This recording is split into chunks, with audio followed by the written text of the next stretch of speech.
اچھا میرا حضور سوال اردو زبان کے بارے میں ہے. جی جو فصاحت و بلاغت. یہ جو آپ کا سوال ہے اردو زبان کے بارے میں، یہ آپ نے اپنے دوست عبید اللہ علیم صاحب سے کیوں نہ کر لیا؟ نہیں، یہ ان سے نہیں، میں آج تک نہیں کیا. تعارف تو کرائیے اپنا پہلے. اچھا، میرا نام سردار محمد یوسف خان ہے. جی. اور میں نے 1989 میں قادیان میں بیعت کی تھی.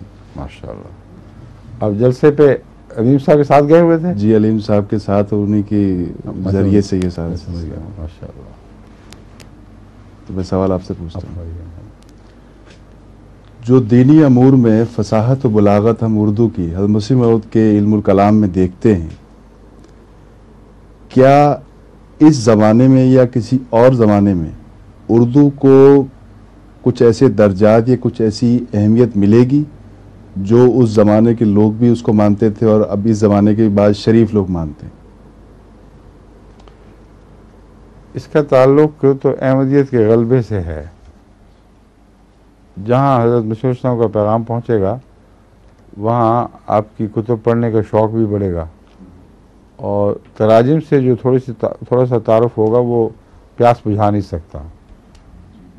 اور چونکہ اکثر ابلاغ میں وہی قوم زیادہ استعمال ہوتی ہے جس میں سے خدا اپنا نمائندہ چنتا ہے، اس لیے اس سے انکار ہی کوئی نہیں کہ مسلسل ہند و پاکستان کے باشندوں کو تمام عالم تبلیغ کے تعلق میں زیادہ نمایاں خدمتوں کی توفیق ملے گی، اور ان کے ذریعے ہی زیادہ پیغام پھیلیں گے. ابھی تک یہی ہو رہا ہے.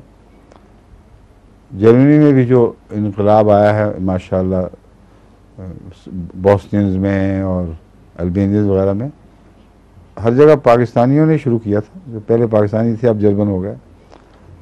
تو یہ جو احتیاج ہے اردو اسپیکنگ، اردو بولنے والے لوگوں کا، یہ بھی ایک ذریعہ بنے گا جس کے ذریعے آئندہ پھیلیں گی، اردو زبان پھیلے گی، اس کا اثر آگے بڑھیں گے.